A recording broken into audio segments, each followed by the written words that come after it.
Definitely a good idea, especially if you hear thunder too. Yeah. Well, specifically, wow, I can't spit it out.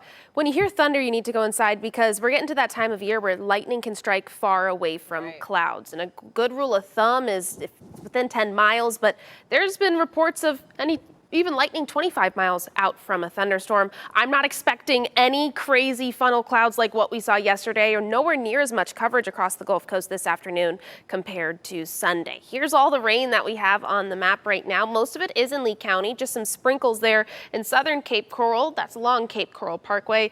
These little cells, they're moving pretty fast. They're moving off to the north and the west, and so you'll get a downpour and then it'll dry out real quick right after it. And again, that's where most of the rain is confined to. A little bit on Pine Island as well, and then we'll also start to see some try to develop up towards Charlotte Harbor as we move through the rest of this afternoon. I think that's honestly one of the best spots to see some rain later on today. It's those daily rain chances that are helped out by dry air today, meaning we aren't going to see as much coverage both Monday and Tuesday, but I can't say the same thing for the later part of the work week. We are expecting a surge in some tropical moisture, and that's going to bring more widespread rain chances and higher rainfall accumulations. Now, we are also 1 week away from hurricane season. That'll begin on June 1st.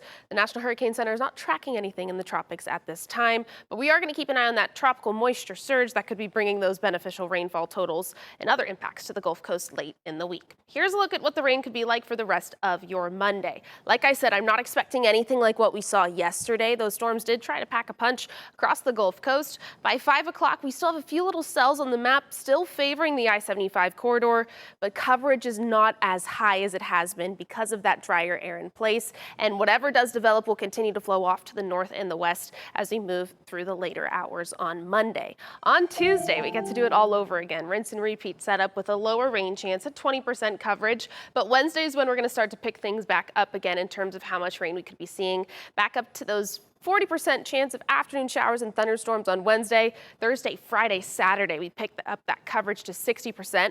At the same time, an increase in cloud cover will drop those temperatures just ever so slightly as we move through the back end of that 7-day forecast period. So I want to talk about those rain chances and how they climb towards the end of the work week. It's because we're expecting more moisture content in the air, and that means the totals that we could see across the Gulf Coast, not just those locally higher amounts that we get during rainy season storms.